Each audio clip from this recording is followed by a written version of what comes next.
اب یہاں سے قرآن کریم کی حقانیت کا بیان ہے۔ یہ چاروں صفات اللہ تبارک و تعالی نے قرآن کریم کی بیان کی ہیں کہ دیکھو تمہاری طرف ایک ایسا کلام آیا ہے جس میں یہ چار صفتیں پائی جاتی ہیں۔ پہلی صفت کیا ہے؟ موعظۃ من ربکم۔ موعظہ وعظ کو کہتے ہیں۔ وعظ ایسی بات کو کہا جاتا ہے جو کہ انسان کے دل کو نرم کر دیتی ہے اور انسان کے دل کو اللہ کی جانب مائل کرتی ہے۔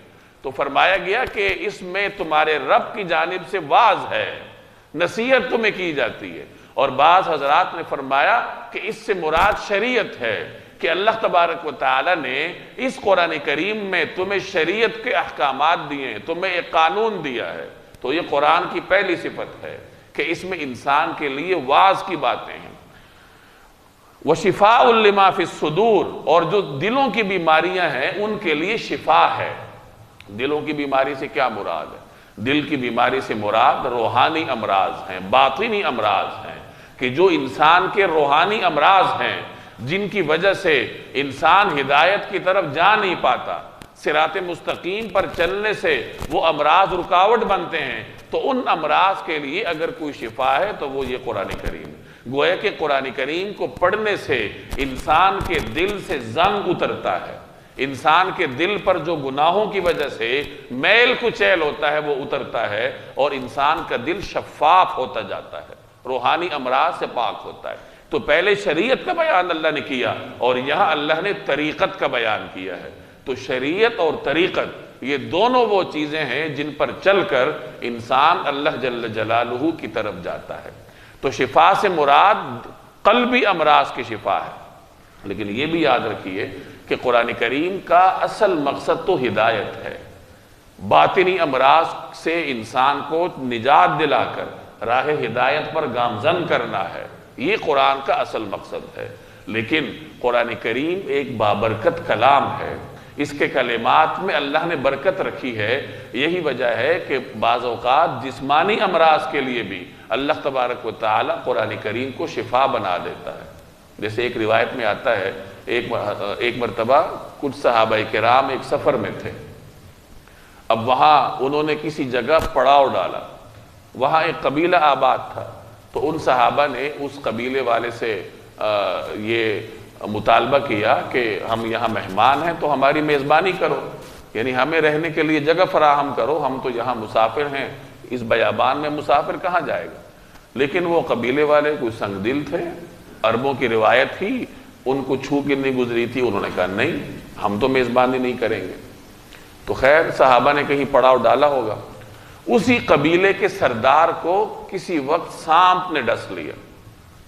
اب انہوں نے ہر طریقے سے تدبیر کی، جو ان کا طریقہ کار تھا، علاج کیا، لیکن اس کو شفا نہیں ہو رہی تھی، مرض بگڑ رہا تھا۔ تو پھر وہاں کسی نے مشورہ دیا کہ وہ جو مہمان اترے تھے ان کے پاس چلتے ہیں، شاید ان کے پاس کوئی دم ہو۔ چنانچہ انہوں نے سمجھا ہوگا کہ وہ ذرا کچھ درویش قسم کے لوگ تھے، ممکن ہے ان کے پاس کوئی دم کی کوئی چیز ہو۔ چنانچہ وہ مل کر ان کے پاس گئے اور جا کے ان سے درخواست کی کہ ہمارے سردار کو سانپ نے ڈس لیا ہے، تو آپ کے پاس دم کی کوئی چیز ہے؟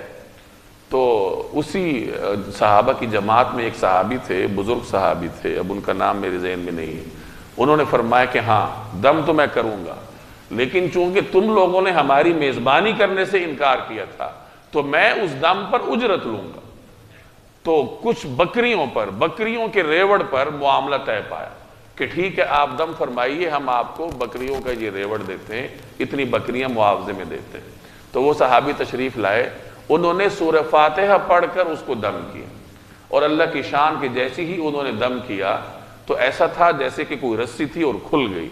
وہ سردار اسی وقت شفا یاب ہونا شروع ہوا۔ انہوں نے معاہدے کے مطابق وہ بکریاں وصول کی اور واپس آئے۔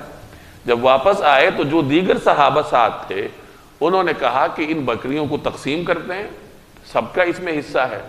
تو وہ صحابی فرمانے لگے کہ ابھی تقسیم نہیں کرتے، نبی کریم صلی اللہ علیہ وسلم کی خدمت میں معاملہ پیش کریں گے، چونکہ یہ ایک نیا مسئلہ تھا، ایک نئی صورتحال تھی کہ انہوں نے اس طرح دم کیا تھا اور دم کے بدلے میں انہوں نے بکریاں وصول کی تھی۔ یہ صحابہ کا مزاج تھا کہ ہر معاملہ جا کے رسول اللہ صلی اللہ علیہ وسلم کی بارگاہ میں پیش کرتے تھے۔ تو ہم حضور کی بارگاہ میں پیش کریں گے اور جیسے نبی کریم صلی اللہ علیہ وسلم حکم فرمائیں گے تو ویسے کریں گے۔ چنانچہ جب وہ سفر سے واپس آئے اور رسول اللہ صلی اللہ علیہ وسلم کی خدمت میں سارا معاملہ پیش کیا کہ یا رسول اللہ اس طریقے سے ہم نے اس کو سورہ فاتحہ سے دم کیا تھا اور یہ بکریاں ہم نے وصول کی ہیں، تو آپ صلی اللہ علیہ وسلم نے فرمایا کہ اچھا تمہیں کیسے پتا تھا کہ سورہ فاتحہ رقیہ ہے؟ رقیہ دم کو کہتے ہیں کہ یعنی سورہ فاتحہ کے ذریعے دم بھی کیا جاتا ہے، تمہیں پتا تھا؟ اور پھر آپ صلی اللہ علیہ وسلم نے فرمایا کہ ہاں یہ بکریاں تقسیم کر لو، اور ساتھ یہ بھی فرمایا کہ میرا بھی حصہ اس میں رکھنا۔ اور حدیث میں آتا ہے کہ جب حضور علیہ السلام نے یہ فرمایا کہ میرا بھی حصہ اس میں رکھنا تو آپ مسکرا اٹھے۔ اب اس روایت سے یہ معلوم ہوتا ہے کہ سورہ فاتحہ شفا ہے، سورہ فاتحہ کا ایک نام ہی سورہ شفا ہے، یعنی قرآن کریم اصل میں تو انسان کی ہدایت کے لیے ہے، لیکن چونکہ یہ بابرکت کلام ہے، اللہ کا کلام ہے، تو اللہ جل جلالہ نے اس میں یہ بھی تاثیر رکھی ہے کہ جسمانی امراض کا بھی علاج قرآن کریم کے ذریعے ہو جاتا ہے۔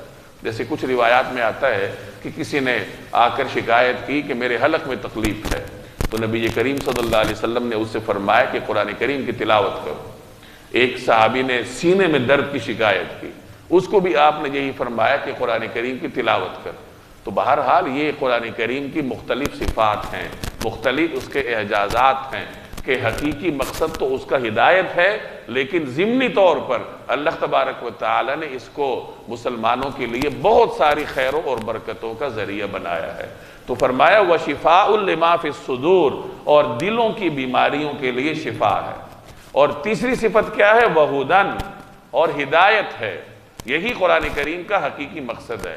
ذَلِكَ الْكِتَابُ لَا رَيْبَ فِيهِ، یہ وہ کتاب ہے جس میں کوئی شک نہیں۔ هُدًى لِلْمُتَّقِينَ، اور یہ ہدایت ہے متقین کے لیے۔ وَرَحْمَةٌ، اور رحمت کا سامان ہے لِلْمُؤْمِنِينَ، مومنین کے لیے۔ یہ قرآن کریم کی 4 خصوصیات اللہ تبارک و تعالی نے اس آیت میں بیان فرمائی۔